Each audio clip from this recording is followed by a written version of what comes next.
বাঙালি ও বাংলাদেশি ইস্যুতে এবার বিজেপি নেতাকর্মীদের চোখ উপড়ে নেওয়ার হুঁশিয়ারি দিলেন মালদহের তৃণমূল জেলা সভাপতি আব্দুর রহিম বক্সী। কালিয়াচকের জালালপুরে আমির শেখের সম্বর্ধনা মঞ্চ থেকে তৃণমূলের জেলা সভাপতির হুঁশিয়ারি, বিজেপিরা যে চোখ দিয়ে বাঙালি ও বাংলাদেশিদের এক করে দেখছে, বিজেপির সেই চোখ উপড়ে ফেলবেন তৃণমূল কর্মীরা। এদিন কালিয়াচক 1 নম্বর ব্লক তৃণমূল কংগ্রেসের তরফে বাংলাদেশে পুশব্যাকের 22 দিন পর ফিরে আসা ওই শ্রমিককে আনুষ্ঠানিকভাবে সম্বর্ধনা দেওয়া হয়। জালালপুর স্ট্যান্ডে সেই সম্বর্ধনা মঞ্চে ছিলেন আমির শেখও। আর সেই মঞ্চ থেকে বিজেপি কর্মীদের এই হুঁশিয়ারি দেন তৃণমূলের জেলা সভাপতি। আর এই নিয়ে তৃণমূলের জেলা সভাপতিকে কটাক্ষ করতে ছাড়েনি বিজেপি। আজকে আমরা লক্ষ্য করে দেখছি যে এখানে বিজেপিরা বাঙালিদেরকে বাংলাদেশি দেখতে পাচ্ছে তাদের চোখ, না হলে আমিরকে ওরা হাজারো অনুরোধ আর্তনাদ করার পরও তাকে কিন্তু জোর করে বিএসএফ দিয়ে পুশব্যাক করে দেয়। তারপরে তারা বুঝতে পারে যে আমরা ভুল করেছি, আবার তারা ফেরত নিয়ে আসে। অর্থাৎ তারা যদি তদন্ত করতো তাহলে তদন্তে ধরা পড়তো যে আমির বাংলার ছেলে, বাংলাদেশি নয়। অর্থাৎ বাংলা ভাষায় কথা বললেই, বাঙালি পরিচয় দিলেই, সে হিন্দু হোক, মুসলমান হোক, যে হোক পশ্চিমবঙ্গের, সে নাকি বাংলাদেশি। আমি বলেছি যে চোখ দিয়ে সমস্ত বাঙালিকে বাংলাদেশি দেখছে, যে চোখ, সে চোখ দুটো উপরে নিব, তাদের চোখ থাকবে না বাঙালিকে বাংলাদেশি হিসেবে তারা দেখতে পাবে। বিরোধী দিবেন না এমন হুঁশিয়ারি দিলেন। আর বলেছি যদি এইভাবে করতেই থাকে তারা যদি আজকে এলাকা ভাগ করে দেয়, মানুষের মধ্যে বিভাজন সৃষ্টি করে, গুজরাট আমার, উত্তরপ্রদেশ তোমার, উড়িষ্যা তার, আর বাঙালিরা সেখানে যেতে পারবে না, তাহলে তাদেরকে আমরা রাস্তা পথে চলতে দিব না, চলাফেরা করতে দিব। আমি এখন যা বর্তমান পশ্চিমবাংলার রাজনীতির পরিস্থিতি তা দেখে বলতে এটাই চাই যে রাজনৈতিক ক্ষমতা দিয়েছে জনগণই, আপনি ক্ষমতাটা সঠিক জায়গায় প্রয়োগ করেন। কালিয়াচকের মতো জালালপুর জায়গাতে গিয়ে একটা বিধায়কের মুখে এরকম বক্তব্য শুনতে পারবো, এটা আমার মানে বিশ্বাসের বাইরে হচ্ছে। যে নেতা হওয়ার চেষ্টা করেন নেতার মতো, এরকম খুনাখুনির কথা চোখ উপড়ে ফেলা বিজেপি কর্মীর একটা এমএলএ এর মুখ থেকে যে শুনতে পারবো, এটা আমার তো মনে বিশ্বাস হচ্ছে না যে উনি সত্যিকারের এমএলএ। কারণ নেতা হওয়া যায় পাবলিকের সেবা করে, হ্যাঁ, আর পাবলিক কি চাইছে ওটা করেন। কারণ বিজেপি কর্মীর চোখ উপড়ানোর আগে সংবিধান 13 কেজির ওজন আছে, ওটা একটু ওকে জানা দরকার ছিল। কারণ 13 কেজি ওজনের সংবিধানের চোখ উপড়ানো, এটা বিজেপি কর্মী আর তৃণমূল কর্মী সবারই চোখ উপড়ানোর কথা বলেছে। কারণ মানুষ যে সংবিধান মানে, ও সংবিধানেরই চোখটা উপড়াতে চেয়েছে। কারণ গালাগালি দিয়ে রাজনীতি বড় নেতা হওয়া যায় না। কারণ কালিয়াচক আমি মুক্তি করার জন্য ক্রিমিনালের জ্বালাই, আজকে দেখবেন আপনারা প্রায় 2022 থেকে কেসের জ্বালায় ভুগছি, শুধু ক্রিমিনাল বেড়েছে। তো আপনি রাজনীতি করবেন ভালো কথা, ভদ্রভাবে রাজনীতি করেন। হ্যাঁ, ওখানে কালিয়াচকে যান না, আপনি ডাক্তার আব্দুল কালাম আজাদ বানানোর জন্য যান, ঠিক আছে, আমিও তো তৃণমূল করতাম। কিন্তু শেখ শাহজাহান বানানোর জন্য যদি কেউ চেষ্টা করে, তো আমি প্রশাসনকে বলবো যে ওর বিরুদ্ধে ব্যবস্থা নেওয়া দরকার আছে। This channel does not promote or encourage any illegal activities. All contents provided by this channel is meant for educational purpose only. Train দুর্ঘটনায় হাত এবং পা কাটা গেল এক বৃদ্ধের। ঘটনাটি ঘটেছে ইংরেজবাজারের রথবাড়ি এলাকায়। স্থানীয় সূত্রে জানা গেছে, আজ বিকেল নাগাদ যখন ট্রেন আসছিল, ঠিক সে সময় এক বৃদ্ধ রেল লাইন পারাপার হচ্ছিল। পেছন থেকে ট্রেন এসে ধাক্কা মারলে হাত কেটে যায় বলে জানা গেছে। স্থানীয়রা তড়িঘড়ি তাকে মালদা মেডিকেল কলেজ হাসপাতালে চিকিৎসার জন্য নিয়ে যায়, যদিও বৃদ্ধের নাম পরিচয় জানা যায়নি। রথবাড়ি রেলওয়ে গেটের সামনে যে ঘটনাটি হলো, কখনো কিভাবে হলো একটু বলতে পারবেন? হ্যাঁ, আমি ওখানে বসে চা খাচ্ছিলাম একটা চায়ের দোকানে। তখন রেলটি আসছিল, আসার সময় উনি বৃদ্ধ লোকটি রাস্তা পার হচ্ছিল। পার হতে গিয়ে ওনার একটা হাত এবং পা কেটে গেছে। ওখানকার স্থানীয় যারা আছে, স্থানীয়রা এখন ওনাকে হসপিটালে নিয়ে গেছে। আর ওনার বয়স আনুমানিক কত হবে? ওনার বয়স আনুমানিক প্রায় 70+ আছে, 72+ আছে। আচ্ছা, ঠিক আছে। This channel does not promote or encourage any illegal activities. All contents provided by this channel is meant for educational purpose only. স্ত্রীকে মদ্যপ অবস্থায় গালিগালাজ এবং শ্লীলতাহানির প্রতিবাদ করায় আক্রান্ত স্বামী। ধারালো হাঁসুয়া দিয়ে মারধর করার অভিযোগ। আক্রান্ত স্বামী মালদা মেডিকেল কলেজ হাসপাতালে চিকিৎসাধীন। জানা গেছে আক্রান্তের নাম রকেট রায়। অভিযোগ উঠেছে জগৎ রায়, অনিল রায় সহ বেশ কয়েকজনের বিরুদ্ধে। ঘটনাটি ঘটেছে মোথাবাড়ি থানার ভর্তি নওদা এলাকায়। জানা যায় এরা দুজন মদ্যপ অবস্থায় এসে রকেট রায়ের স্ত্রীকে গালিগালাজ এবং শ্লীলতাহানি করার চেষ্টা করছিল।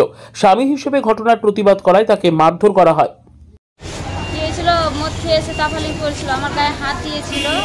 তো আমার স্বামী আছে, আমার স্বামী বলতে গেছে দিয়ে ঘোড়া টেনে, আর ওরা প্ল্যান করেছিল, হাসুয়া নিয়েছিল, হাতুড়ি দিয়েছিল। ওরা প্ল্যান করেছিল যে মারবো, আমাদের উপরে অত্যাচার করেছিল, কিন্তু আমার স্বামী বলতে গিয়ে ওকে মেরেছে। কয়জন ছিল ওরা? ওরা দুজন, আমার যেটা শ্বশুর মদ্যপ অবস্থা ছিল, মদ খেয়েছিল। হ্যাঁ মদ খেয়েছিল, ওর ছেলেটা মদ খেয়েছিল, ওর বাবা মদ তো খায়নি, ওর বাবাও মেরেছে, ছেলেকে শাসন না করে আরো মেরেছে। আপনার কি শাড়ি ধরে টান? হ্যাঁ। কি করছিল? গায়েও হাত দিয়েছিল, আর একবার প্রথমবার আমার জানলা খুলে ঘরে ঢুকেছিল। এরা প্রতিবাদ করেছিল সবাই? হ্যাঁ, প্রতিবাদ করতে গিয়েই আমার স্বামীকে মেরেছে। থানায় জানিয়েছেন? থানা জানাইনি, প্রথমে হসপিটালে নিয়ে এসেছি। জানাবেন? হ্যাঁ। কি নাম আপনার? আমার নাম রূপসী রায়। বাড়ি? বাড়ি ভর্তি Nowda. This channel does not promote or encourage any illegal activities. All contents provided by this channel is meant for educational purpose only.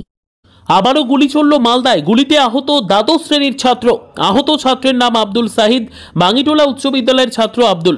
বুকের ডান দিকে গুলি লেগেছে তার, অবস্থা আশঙ্কাজনক, কলকাতায় স্থানান্তর করা হয়েছে। ঘটনাটি ঘটেছে মালদার মোথাবাড়ি থানার পঞ্চানন্দপুর বাজার এলাকায়। গতকাল রাত 8:30টায় এই গুলি চালানোর ঘটনা ঘটে। পরিবারের অভিযোগ, গতকাল রাতে বাড়ি থেকে বের হয়েছিল এই ছাত্র, এরপর হঠাৎ করে এই ঘটনা ঘটে। অভিযোগ উঠেছে রাজ শেখ নামের এক যুবকের বিরুদ্ধে। অভিযোগ, এই রাজ শেখ তৃণমূলের ঘনিষ্ঠ।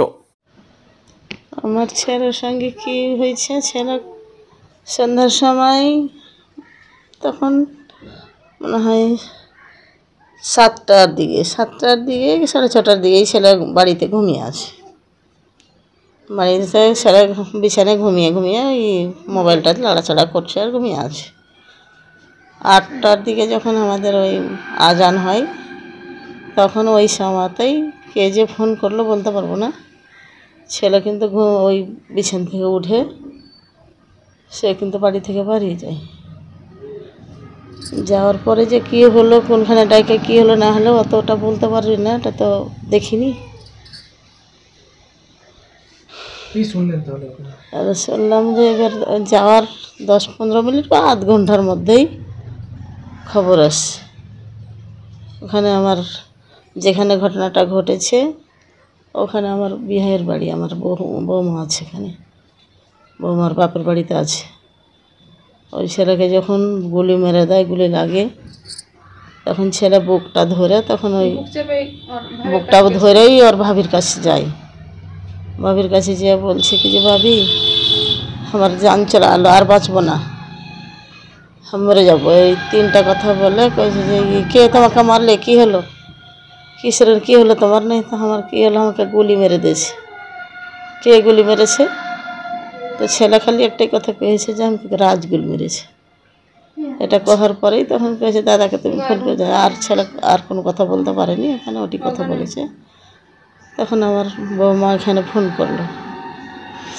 ওই রাস্তা কি এই রাস্তা কি আপনারা কি চিনেন? রাস্তা আমরা চিনি না, ওটা ওই বাজারেরই, ওই এলাকারই। হ্যাঁ, এই আমার ওই একটা আছে, হাই স্কুল আছে ওখানে, তার ওই পাশে গ্রামটা আছে, ওখানে গ্রামের বাড়ি। ও কি মানে বদমাশ টাইপের কোনো? হ্যাঁ, এর আগে কার হাত কেটেছে, কার ভুটিতে চাকু গবিয়ে দিয়েছে, অনেকটা কিছু। কি সম্পর্ক ছিল তাহলে, কি মনে করছেন আপনার ছেলে কি কোনো সম্পর্ক ছিল? অতটা বলতে পারবে না, কি জন্য ডাকলো, কে ডাকলো, কে জন্য ডাকলো, কিসের গেল, এটা তো বলতে পারবো না। কোথায় গুলি লেগেছে আপনার? গুলি লেগেছে এই বুকের মধ্যে। আমার নাম রিনা বিবি। কি বললেন? রিনা বিবি। গতকাল রাত্রে যে ঘটনাটা ঘটেছে, সেখানে ওরা 2 বন্ধু নিজেদের মধ্যে, যেটা শুনলাম যে নিজেদের মধ্যে মোবাইলের ঝামেলা নিয়ে নিজেদের মধ্যে এই ঝামেলাটা করেছে। এই ঘটনার ঝামেলা শুনলাম যে নিজেদের মধ্যে মোবাইল নিয়ে কিছু একটা ঝামেলা হয়েছে, সেটা আমি বৃত্তান্ত জানি না। মোবাইল নিয়ে কিছু একটা ঝামেলা ওদের মধ্যে হয়েছে। বিরোধীরা তৃণমূল কংগ্রেসের নাম জড়াচ্ছে, তৃণমূল কংগ্রেসের যুব সভাপতি, তৃণমূল কংগ্রেসের ব্লক সভাপতি, তার সঙ্গে অভিযোগ পেয়েছে, তার যোগাযোগ রয়েছে, ঘনিষ্ঠতা রয়েছে, ছায়ার সঙ্গে বলছে। আপনার রিয়াকশন? না, এরকম কোনো ব্যাপার নয়। এখানে যে মেরেছে বা যাকে মেরেছে দুজনেই আমাদের দলের বিভিন্ন মিটিং মিছিলে ওরা গিয়েছে বিভিন্ন সময়, কখনো ব্লক মিটিং মিছিল হলে বা লোকাল অঞ্চল মিটিং মিছিল হলে বা শহরের মিটিং মিছিল হলে বা কলকাতাতে, এমনকি 21 জুলাই কলকাতায় দুই বন্ধু একসঙ্গে একে গাড়িতেই গেছে, দুই বন্ধু একসঙ্গেই থাকে। কিন্তু কী নিয়ে ঝামেলাটা নিজেদের মধ্যে হলো আমি ঠিক বুঝতে পারছি না, কিন্তু এটা মোটেও কাম্য নয় আর কি। তো এটা তো কোনো নতুন ব্যাপার নয়, প্রায় দেখতে পাচ্ছি গুলি ছুটলেই শুধু তৃণমূল ঘনিষ্ঠদের মধ্যেই বেরোচ্ছে। ব্লক সভাপতি বলেন আর অঞ্চল সভাপতি বলেন, এদের সব ক্রিমিনাল ছিল, এদেরকে সেল ট্যাক্স দেয় ওই সব ব্লক সভাপতি অঞ্চল সভাপতি এদের মতো নেতারাই ক্রিমিনালকে সাপোর্ট করে। দ্বাদশ শ্রেণী একটা বাচ্চা ছেলেকে গুলি করলো, এটা খুব মানে প্রশাসনকে একটু খতিয়ে দেখার ব্যাপার ছিল যে এগুলো যদি হয়তো প্রত্যেক লোকের পরিবার যদি এভাবে গুলি খেতে খেতে মারা যায় তো ক্রিমিনাল যেন কমানো যায়, এর জন্য পুলিশ প্রশাসনকে অতি সক্রিয়ভাবে কোনো নেতার কথা না শুনে, ওই যে ব্লক সভাপতি অঞ্চল সভাপতিদের কথা না শুনে সিস্টেম অ্যান্ড ল ফলো করে ক্রিমিনালদেরকে উপযুক্ত ব্যবস্থার দাবি করব। This channel does not promote or encourage any illegal activities. All contents provided by this channel is meant for educational purpose only. বাড়ি থেকে বেরিয়ে ত্রাণ আনতে গিয়ে গঙ্গার জলে তলিয়ে গিয়ে মৃত্যু হলো এক যুবকের। মৃত যুবকের নাম বিবেক মণ্ডল, 25 বছর বয়স। তার বাড়ি দক্ষিণ চণ্ডীপুর গ্রাম পঞ্চায়েতের 1 নম্বর কলোনি। পরিবার সূত্রে জানা যায় শনিবার দিন দুপুরে বাড়ি থেকে বেরিয়ে দক্ষিণ চণ্ডীপুর গ্রাম পঞ্চায়েতের ত্রাণ আনতে গেছিল ছোট ডিঙ্গি নৌকা করে। তারপর থেকে সে নিখোঁজ হয়ে যায়। মঙ্গলবার সকালে সনাতনটোলা এলাকায় মৃতদেহ উদ্ধার করে প্রশাসনের রেস্কিউ টিম মৃতদেহ উদ্ধার করে ভূতনি প্রাথমিক স্বাস্থ্য কেন্দ্রে নিয়ে যাওয়া হয়। ছেলের কে? মা। আপনার ছেলে কবে মারা গেছিলেন? শনিবারে। শনিবারে কি কারণে মারা গেছিলেন? এটা বলতে পারবো না বাবু, ডোঙালি এখন দিকে খেলছিল। বন্যার জলে ডুবে মারা গেছে? বন্যার জলে খেলছিল ডোঙালি। আপনার ছেলের নাম কি? বিবেক মণ্ডল। বাড়ি কোথায়? 1 নম্বর কলোনি। 1 নম্বর কলোনি। আপনার নাম? সোনিকা মণ্ডল। যিনি মারা গেছেন উনি কি হচ্ছেন আপনার স্বামী? কি নাম তার নাম? বিবেক মণ্ডল। বাড়ি কোথায়? 1 নম্বর কলোনি। কি কারণে মারা গেছিলেন?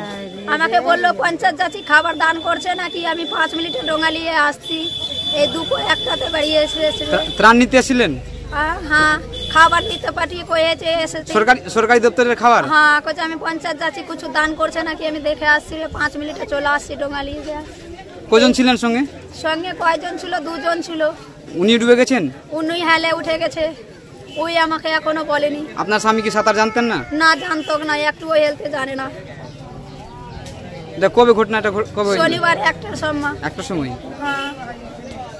This channel does not promote or encourage any illegal activities. All contents provided by this channel is meant for educational purpose only. BJP শাসিত রাজ্যে বাঙালি হেনস্থার অভিযোগের আবহে পরিযায়ীদের পুনর্বাসনে শ্রমশ্রী প্রকল্পের ঘোষণা করল পশ্চিমবঙ্গ রাজ্য সরকার। রাজ্যে ফিরে কাজ না পাওয়া পর্যন্ত প্রতি মাসে 5,000 টাকা করে দেওয়া হবে। উল্লেখ্য, মালদা জেলার বিভিন্ন ব্লক থেকে লক্ষ লক্ষ মানুষ ভিন রাজ্যে কাজে যায়। সেখানে দাঁড়িয়ে মুখ্যমন্ত্রীর এই প্রকল্প কতটা কার্যকরী হবে সেটা এখন দেখার বিষয়। তবে এই বিষয় নিয়ে সাধারণ মানুষ কি বলছেন শুনুন। আমি কালকে দেখলাম মিডিয়ার মাধ্যমে শ্রমশ্রী প্রকল্প মুখ্যমন্ত্রী চালু করেছেন, প্রতি মাসে 5,000 টাকা করে দেবে। তা কত বছর দেবে এটা বলেনি, যা ফেসবুক মাধ্যমে জানতে পারলাম মোটামুটি ওই হয়তো ইলেকশন অবধি দিবে। কিন্তু 5,000 টাকায় কি একজন প্রজয় শ্রমিকের বা একজন রাজমিস্ত্রির কি সংসার চলবে? 5,000 টাকায় মেনটেন করা যাবে? আর আমাদের যেগুলো বাইরের রাজ্য আছে ওগুলোতে গিয়ে একজন প্রজয় শ্রমিক সাধারণত লেবারের যদিও কাজ করে, কোনো মিস্ত্রিও না থাকে, রাজমিস্ত্রি না থাকে, তবুও তো মোটামুটি মাসে 30,000 টাকা কামায়। ওরকম আমাদের পশ্চিমবাংলায় মুখ্যমন্ত্রীর কাছ থেকে আমি দাবি চাইব একজন সাধারণ নাগরিক হিসাবে যে আমাদের পশ্চিমবাংলায় কাজশ্রী একটা কর্মশ্রী চালু করো। এই শ্রমশ্রী বেকার ভাতা দিয়ে কদিন চলবে? 5,000 টাকায় বাজার হবে? আপনারা একটু মিলিয়ে দেখবেন, একজন ফ্যামিলির একজন কর্তা থাকে, ওর ফ্যামিলিতে 5 জন ব্যয়ের থাকে, মানে 5টা বাচ্চা বউ নিয়ে থাকে, কিন্তু ওর ফ্যামিলিতে 5,000 টাকায় ভাতা দেখি ওর ফ্যামিলিটা চলবে? তো আমি বলছি এগুলো শ্রমশ্রী প্রকল্প না করে মুখ্যমন্ত্রীকে একটা কর্মসংস্থানের কাজের ব্যবস্থা করতে হবে, যেন আমাদের রাজ্যে কাজের ব্যবস্থা হয়, শ্রমিকরা এখানেই কাজ করবে। বাইরে বিদেশের যেগুলো শিল্পপতি আছে এখানে বিল্ডিং প্রমোটার নিয়ে আসুক, এখানে বিল্ডিং হোক। যেগুলো কাজ তো বোম্বাইয়ে করতে যাচ্ছে, গুজরাটে করতে যাচ্ছে, রাজস্থানে কাজে করতে যাচ্ছে, ওই সব কাজ আমাদের পশ্চিমবাংলায় চালু করুক। এটাই আমি মুখ্যমন্ত্রীর কাছ থেকে দাবি করব, যেন শিল্পপতিদের সঙ্গে কথা বলে এখানে আমাদের পশ্চিমবাংলায় কাজের ব্যবস্থা করে। আর বাইরে বিজেপি শাসিত রাজ্যে কোথায় যে সব কর্মীকে মারছে, যে বাংলা ভাষা বললে, এটা তো মিথ্যা অভিযোগ ওরা করেছে। কারণ এখনও তো দেখেন হাজার হাজার লোক বাইরেই আছে, ও কিন্তু ডাকছে, ডেকে এসে কি ওই লোকটা না খেয়ে মরবে? আছে তারা এখনও কাজ করছে, কোনো মানে শ্রমিকের কাজ করছে। হ্যাঁ, আত্মীয়র মধ্যে আছে, আমার বাড়ি কালিয়াচকের অনেক আছে। এখন তো দেখবেন মালদা স্টেশন থেকে এখনও যাচ্ছে, তো কই মুখ্যমন্ত্রী তো ওদেরকে বলে না। কজনের দিবেন আপনি? এক মাসে 5,000 টাকায় কি সংসার চলবে? This channel does not promote or encourage any illegal activities. All contents provided by this channel is meant for educational purpose only. বাজারের আগে 141টি কচ্ছপ সহ 10 জনকে গ্রেপ্তার করল আরপিএফ। উদ্ধার হওয়া কচ্ছপগুলি বন দপ্তরের হাতে তুলে দেওয়ার প্রক্রিয়া চলছে। আগামীকাল ধৃতদের মালদা জেলা আদালতে পেশ করা হবে। বন দপ্তরের মালদা রেঞ্জের আধিকারিক সরস্বতী বিশ্বাস জানান, আরপিএফ আধিকারিকদের থেকে জানতে পেরেছি ফারাক্কা এক্সপ্রেস থেকে মোট 141টি কচ্ছপ উদ্ধার হয়েছে। তার মধ্যে 133টি কচ্ছপ জীবিত রয়েছে। উদ্ধার হওয়া কচ্ছপগুলি প্রায় 1.5 কেজি থেকে 47 কেজি ওজনের। উদ্ধার হওয়া কচ্ছপগুলিকে নিজেদের হেফাজতে নেওয়ার প্রক্রিয়া চলছে। এরপর আমরা কচ্ছপগুলির মেডিকেল চেক আপ করব। পরে আদালতের অনুমতি নিয়ে উদ্ধার হওয়া কচ্ছপগুলিকে নির্দিষ্ট স্থানে ছেড়ে দেওয়া হবে।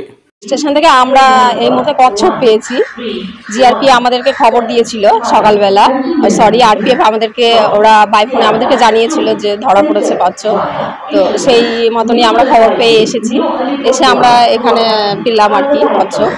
যেটা আমরা পেয়েছি এই অবধি আমাদের কাউন্টিংয়ে যেটা এসেছে সেটা হচ্ছে 133টা আমরা জীবিত পেয়েছি, 8টা আমরা মৃত পেয়েছি, এবং আমরা আসামিও পেয়েছি। তার সঙ্গে 10টার মতন আমরা আসামি পেয়েছি। সবচেয়ে বয়স বলতে এখানে আমরা 1.5 কেজি থেকে শুরু করে মোটামুটি 47 কেজি অবধি পেয়েছি। তো যেটা 47 কেজি আছে এরা তো দীর্ঘদিন বাঁচে, তো সেক্ষেত্রে মানে সঠিকটা বলা যাচ্ছে না। তবে এরকমও আছে যেটা বড়, সেটা মোটামুটি 50-60 বছর অলরেডি ওর হয়ে গেছে, যেটা আন্দাজ করা যাচ্ছে আর কি। এটা কোথায় যাচ্ছিল সেটা এই মুহূর্তে আমরা সঠিকটা বলতে পারছি না, কোথায় যাচ্ছিল সেটা জানতে হবে। কোথায় ছাড়া হবে বা কি করা হবে? এটা ফার্স্ট আমরা এখন হসপিটাল নিয়ে যাব, মেডিকেল করাবো। মেডিকেল করানোর পরে আমরা এটাকে কোর্টে মানে রিলিজ করার জন্য আমরা একটা অর্ডার চাইবো কোর্ট থেকে।